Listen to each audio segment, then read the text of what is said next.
Jadi kalau sekalipun orang itu uangnya melimpah, tapi kalau tidak bermanfaat baik untuk dunia dan akhiratnya, maka itu bukan rezeki. Maka hanya sekedar pemberian aja gitu ya.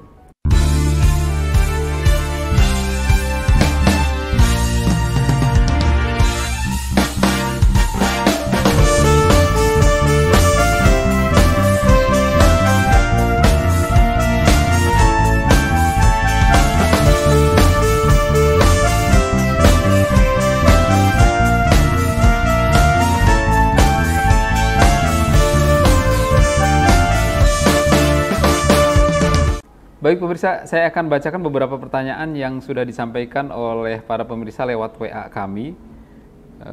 Yang pertama nih, Ustadz, ada pertanyaan dari Pak Sarip. Bertanya, Ustadz, apa saja amalan-amalan yang bisa mendatangkan rizki dan apa yang bisa menghambat rizki itu datang?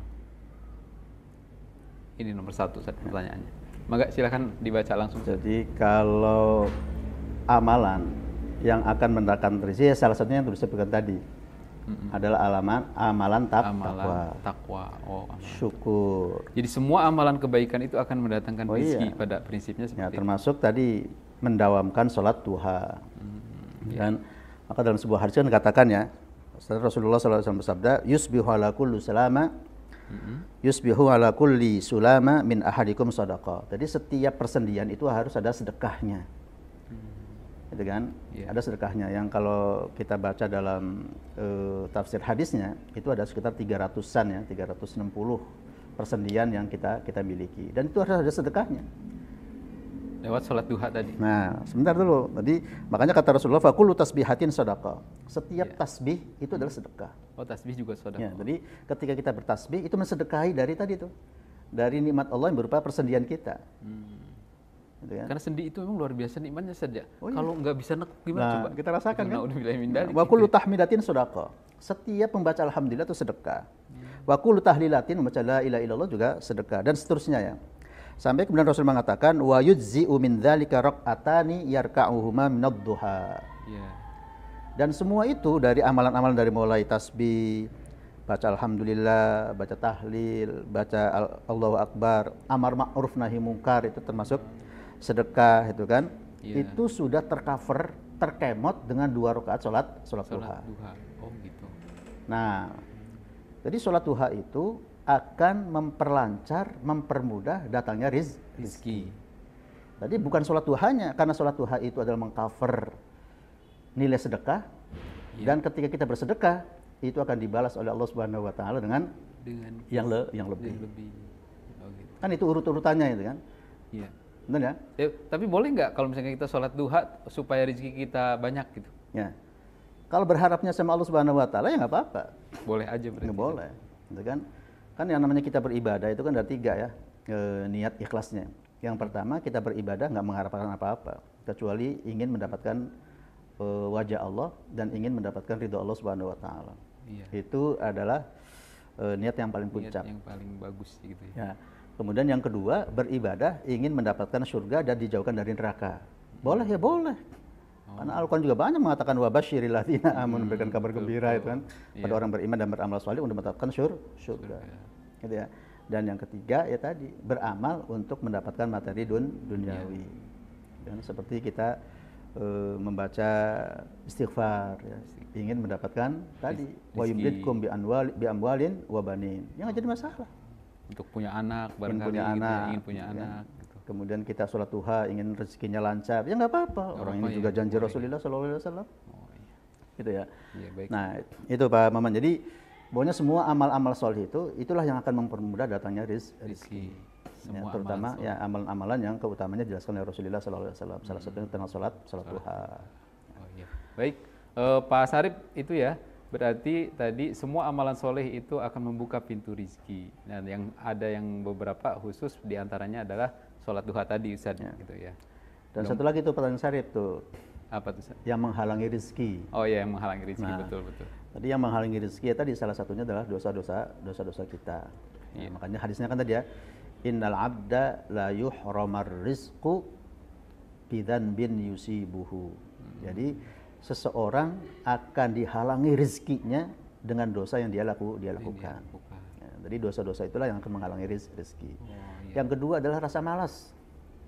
Rasa malas akan menghalangi rezeki. Akan menghalangi rezeki. Kenapa? Karena tadi ya Rasulullah mendorong kita agar kita beraktivitas semenjak pagi. Ya. Burika li ummati fi bukuriha. Jadi umat itu akan diberikan keberkahan oleh Allah karena apa? Karena dia beraktivitas di waktu pagi. Jadi kalau masih pagi tidur mulu itu kan, pada subuh tidur, ya wajar kita seret itu kan. Kata orang tua itu, kalau kemudian habis subuh tidur, ya rezekinya patok ayam. Oh gitu ya. Betul ya? Dipatok ayam itu. Itu ya. Jadi ada kemaksiatan dan rasa malas yang bisa menghalangi datangnya rezeki. Gitu. Baik, mudah-mudahan Pak Sarip puas dengan jawaban ini dan kita doakan bareng-bareng ya. Mudah-mudahan Pak Sarip rezekinya dilancarkan sama Allah Subhanahu wa taala. Tentu dengan membuka pintu-pintu rezeki tadi, memperbanyak amal soleh dan menjauhi hal-hal yang dilarang oleh Allah Subhanahu wa taala. Gitu saja. Dan yang kedua, Ustadz, ada pertanyaan dari Ibu Ilah. Ibu Ilah bertanya, Afwan Kiai, izin bertanya, adakah doa pembuka pintu rezeki syukron? Ya. Kalau kemudian kita mau diamalkan, maka ya setiap habis sholat, ketika kapanpun lah ya, kita baca ini.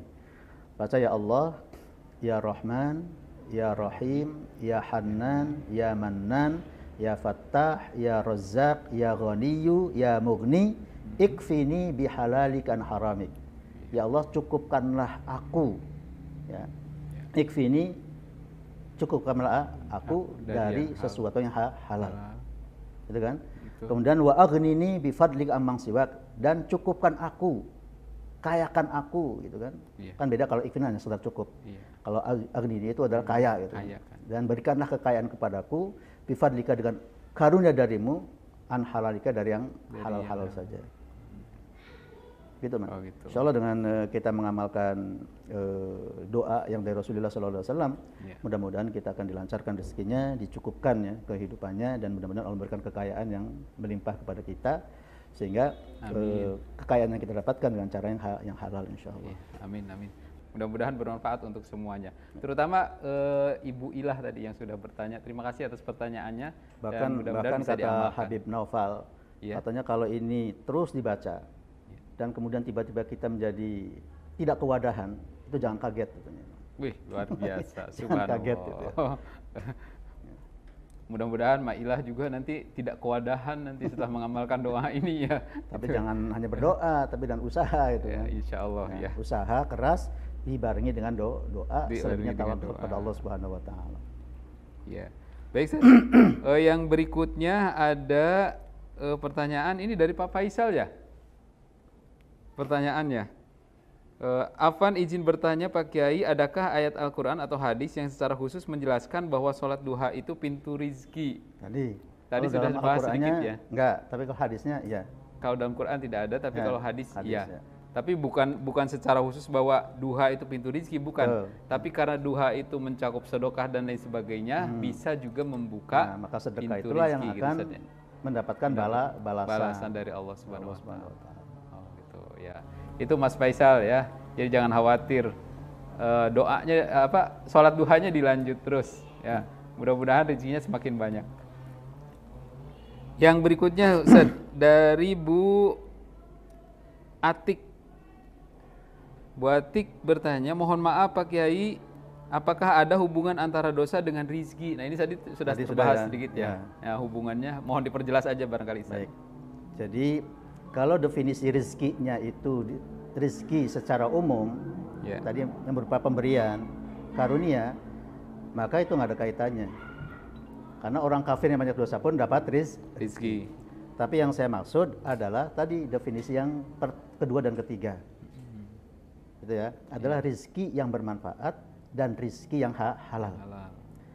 Kalau rizki yang bermanfaat dan rizki yang halal, itu tidak bisa didapatkan dengan melalui dosa, dengan usaha yang dibarengi dengan dosa. Nah, jadi saya pahami dari hadis innal abda la yuhramar rizq bi dzambin yusibuhu, itu adalah rizki yang dihalangi rizki yang halal, dihalangi rizki yang akan membawa manfaat.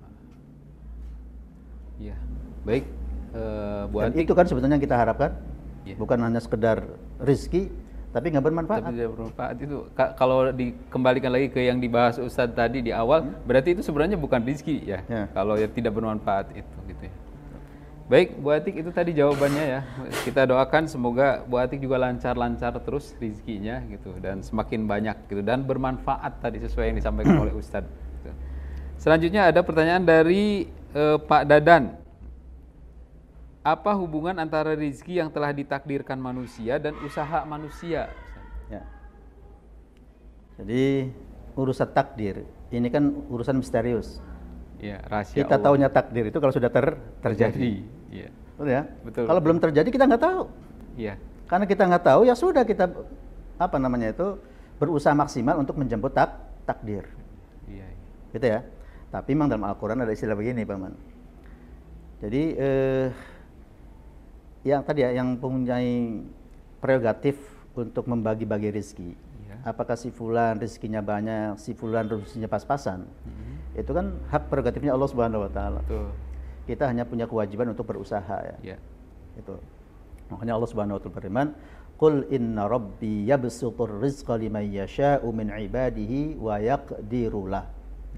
Katakanlah ya Rasulullah, inna rabbi sesungguhnya Rabbku yabsutur rizqa liman yasha'u min ibadi, akan membeberkan, akan meluaskan rizki yang Allah berikan kepada hamba-hamba yang Dia kehendaki.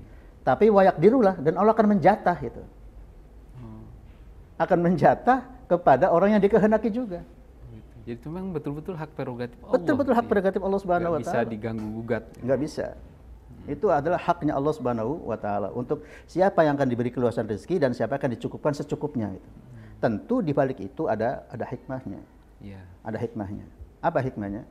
Kata Allah Subhanahu wa taala dalam ayat yang lain, "Walau basatallahu rizqa li'ibadihi labaghaw fil ard, walakin yunazzilu biqadarin ma yasha." Nah ini. Makanya kalau kemudian kita belum dikasih keluasan rezeki, bisa jadi itu karena Allah sayang sama kita.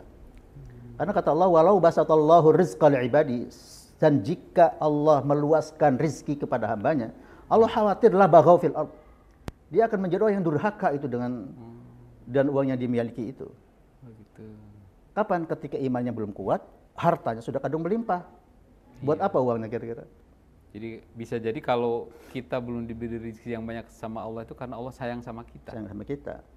Karena kita belum siap untuk menerima kekayaan itu. Tapi oleh karena itu tadi kalimat berikutnya, walakin yunazzilu biqadarin ma yasha. Akan tetapi Allah akan menurunkan. Karena rezeki kita di langit, iya. maka Allah akan turunkan itu. Rezeki itu biqadarin ma yasha. Dengan ukuran kepada orang yang Dia kehendaki. Jadi bisa jadi ketika kita ya pas-pasan kayak gini nih, karena menurut Allah itu yang terbaik. Allah sayang banget gitu sama Allah kita. sayang banget sama kita. Karena kalau kemudian Allah kasih kelimpahan rizki, belum tentu kita kuat. Dan contohnya banyak kok. Dulu ketika dia rizkinya pas-pasan, jamaahnya rajin, dengan saudara rajin, dengan tetangga akur. Begitu dikasih limpahan rizki, dari sholatnya nggak pernah berjamaah, sholatnya sudah mulai bolong-bolong, dengan tetangga jadi sombong, dengan keluarga jadi nggak rukun, betul kan? Oh iya. Gitu ya? Iya betul. Itu yang dia berarti itu rezeki yang ditakdirkan. Tapi kalau lihat dari penjelasan Ustadz tadi bahwa kita bisa loh menambah rezeki selain yang sudah ditakdirkan oleh Allah itu dengan menjadi orang bertakwa, bersyukur, beristighfar itu salah satunya itu ya. Itu bisa juga menambah rezeki kita enggak tuh? Ya bisa. Bisa. Bisa. Oh iya bisa. Oh iya baik. Tapi kan kita nggak tahu takdirnya kayak apa. Iya. Iya betul. Makanya dalam rangka untuk memperbaiki takdir tadi salah satunya ya tadi usaha kita. Selain usaha maksimal kita, juga doa dan perbaikan diri harus dilakukan juga. Oh iya. Baik, Ustaz. Itu tadi pertanyaan dari siapa tadi? Dari Pak Dadan ya? Mudah-mudahan Pak Dadan juga diberi kelimpahan rezeki oleh Allah Subhanahu wa taala, usaha yang kenceng gitu. Kemudian berdoa jangan lupa dan terus memperbaiki diri kita agar menjadi pribadi yang lebih baik lagi sesuai dengan keinginan Allah Subhanahu wa taala itu saja. Dan terakhir barangkali Ustaz ada pertanyaannya itu dari atau masih banyak ya? Tapi kita bahas ini terakhir ya, karena walaupun masih banyak, karena mungkin waktunya sudah agak panjang ini. Ini dari Pak Yusuf Bahtiar. Pertanyaannya Ustaz, apakah hafal Quran termasuk rizki? Gitu. Dalam Quran surat Al-An'am 44, Allah berfirman, orang yang lupa terhadap peringatan Allah maka dibuka sebanyaknya pintu kesenangan atau rizki. Ini apakah hafalan Quran bisa termasuk di dalam rizki yang melalaikan dalam konteks ayat di atas? Ya. Jadi harus dibedain ya. Kalau kemudian kita hafal Al-Quran, ini merupakan karunia terbesar. Betul kan? Dari Allah Subhanahu Dari Allah Subhanahu wa Ta'ala. Coba kalau kita kemudian doa yang setiap hari kita baca, Allahumma arhamni bil Quran. Kemudian kan dikatakan warzuqni tilawatahu ana al-laili wa atrafan nahar. Jadi orang bisa membaca Al-Quran siang malam itu rezeki, Pak. Nyatanya banyak orang yang nggak bisa. Waktu luang banyak. Betul. Betul kan? Iya. Tapi untuk membaca satu halaman aja nggak bisa itu. Saya lupa, kadang-kadang sibuk. Tapi ada orang itu yang sibuknya luar biasa. Tapi dia bisa membaca Al-Quran satu hari 1 juz. Iya. Betul ya? Betul. Satu. Terkait dengan hafalan Quran. Ada orang itu cerdasnya nggak ketulungan. Mungkin IQ-nya di atas 200. Tahu Pak Habibie, almarhum. Cerdas, Pak. Hafal Quran? Enggak. Betul ya? Tapi ada orang yang cuma otaknya pas-pasan gitu. Tapi bisa hafal Quran gitu. Punya keterbatasan lagi itu. Ngomong aja susah itu. Kayak saudara Fajar itu kan. Ngomong aja susah gitu kan. Punya keterbatasan, tapi hafal Quran. Hafal Quran. Bahkan ada yang tunanetra juga. Ada yang tunanetra hafal Quran. Ada orang yang sibuknya luar biasa juga bisa menghafal Quran. Jadi kita bisa menghafal Quran itu adalah merupakan rezeki yang harus kita syukuri ya. Itu karunia yang terbesar yang tidak bisa dihitung dengan apapun. Yang tidak bisa dihitung dengan materi gitu. Dan Allah pilih orang-orang tertentu saja ya. Betul. Makanya orang-orang yang Allah titipkan ayatnya di dalam orang itu, maka dianggap sebagai orang-orang keistimewaannya. Karena tidak semua orang bisa, kecuali orang-orang yang dipercaya oleh Allah ya, untuk dititipkan ayat-ayatnya itu. Maka dalam sebuah hadis dikatakan, Inna lillahi ahlina minan nasi, bahwa Allah itu mempunyai keluarga dari kalangan manusia. Para sahabat penasaran, man hum ya Rasulullah? Ahlul Qur'ani hum ahlullahi wa khassatu. Lihat itu, Pak. Jadi orang yang ahli di bidang Al-Quran itu, ya dia bacanya oke, dia hafal Quran, pemahamannya iya, pengamalannya iya, gitu kan? Itu adalah merupakan ahlullah itu. Wa khassatuh, dan orang-orang keistimewaannya. Jadi sekali lagi ya, bahwa kita dititipkan oleh Allah berupa hafal Quran, itu adalah merupakan karunia rezeki yang tak terhingga nilainya di mata Allah Subhanahu wa Ta'ala, dan syukuri. Dan tidak ada kaitan dengan surah Al-An'am. Kalau kaitan surah Al-An'am itu orang dikasih nikmat banyak, tapi kemudian dia lalai gitu kan terhadap nikmat itu. Betul. Dia lupa terhadap yang memberikan nikmat. Mungkin maksudnya kalau misalkan kita lupa dengan hafalan, itu termasuk kelalaian nggak? Nah, jadi gini, hafal terhadap lupa itu adalah merupakan karunia. Iya. Oh, lupa tuh karunia juga? Karunia, Pak. Masya Allah. Kalau Pak Maman nggak diberi lupa oleh Allah, saya yakin nggak akan bisa tidur, Pak. Ingat segala macam gitu. Ingat segala macam. Iya, betul. Iya. Betul ya? Iya, betul. Jadi lupa itu nikmat dari Allah itu. Jangan dikira itu merupakan musibah. Oh, gitu ya. Bukan sembarangan berarti lupa. Ya, lupa. Termasuk lupa terhadap Al-Quran. Lupa terhadap Al-Quran juga bisa berupa karunia dari Allah Subhanahu wa Ta'ala. Yang penting jangan melupakan. Nah, itu dibedain. Oh, beda antara lupa dengan melupakan. Ya. Kalau melupakan sengaja berarti. Sengaja. Gitu ya. Makanya dalam sebuah hadis, ketika kita sudah rajin murojaah, rajin membaca, sekuat tenaga menjaga Al-Quran, tapi masih ada yang lupa, maka Rasulullah tidak boleh mengatakan nasitu, tapi katakanlah nusitu. Gitu ya. Itu hadis Muslim ya. Jadi saya ulangi, ketika kita sudah berupaya maksimal untuk menjaga Al-Quran, sudah di murojaahnya dan seterusnya, kita masih lupa, maka kita katakan apa? Nusitu. Nggak boleh mengatakan nasitu. Perbedaan artinya, Ustaz? Ya, kalau nasitu itu lupa. Bisa jadi dia apa? dia melupakan begitu saja gitu. Iya. Tapi kalau nusitu, dia diberi lupa. Diberi lupa itu ada hikmahnya. Apa hikmahnya salah satunya? Salah satunya Allah ingin memberikan teguran.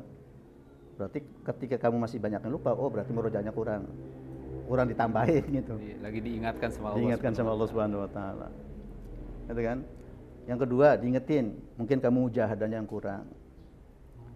Lagi ditegur lagi ya. Allah ingin agar kamu lebih memperbanyak lagi pahala yang kamu baca. Jadi kalau bahasa Indonesianya, Ustaz, kalau misalkan kita sedang lupa terhadap satu ayat misalkan di dalam Al-Quran, kita nggak boleh ngomong saya lupa, nggak boleh gitu ya. Tapi saya sedang diberi lupa oleh Allah Subhanahu wa Ta'ala. Oh gitu, harus seperti itu ya. Memang hadisnya seperti itu. Tapi yang penting tadi sudah usaha maksimal. Ya betul. Ya. Tapi kalau kemudian Al-Quran nggak pernah dimurojaah, nggak pernah ditengok, lupa ya wajar dia katakan itu, lupa. Dan itu dosa besar. Ya, makanya dalam sebuah hadis juga dikatakan dalam riwayat Tirmidzi ya. Kata Rasulullah, pada suatu ketika uridat alayya dunubu ummati. Pada suatu ketika saya diperlihatkan tentang dosa-dosa umatku. Walam ara dzanban, dan saya tidak melihat dosa yang paling besar. A'dhama, yang lebih besar, min suratin, dari satu surat, au ayatin, atau satu ayat, utihar rajul, yang Allah karuniakan pada seorang laki-laki, tsumma nasiha, maka bacanya tsumma nasiha. Kemudian dia melupakan begitu saja gitu. Kenapa? Karena bisa hafal satu surat itu karunia, Pak. Jadi ketika sudah hafal harus tetap dipertahankan semaksimal mungkin. Ketika dia tidak dijaga berarti dia telah menyanyiakan karunia dari Allah Subhanahu wa taala. Gitu ya. Kan tadi ya? Iya. Sekalipun orang cerdas belum tentu dia bisa hafal satu surat. Iya. Kita sudah dikasih karunia hafal satu surat, kok malah dilupakan gitu, disia-siakan itu. Itu dosa besar itu. Iya. Baik, Ustaz. Ini luar biasa nih.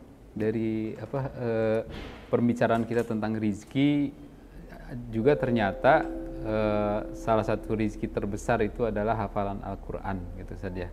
Dan mudah-mudahan kita semua yang sudah punya hafalan, yang mungkin para ustadz, guru-guru, para orang tua dan para wali santri yang kebetulan melihat, dan seluruh pemirsa dimanapun Anda berada yang kebetulan melihat podcast ini satu pelajaran yang penting buat kita bahwa Al-Quran itu, hafalan Al-Quran itu merupakan rezeki dan harus senantiasa dijaga oleh kita semua. Begitu saja.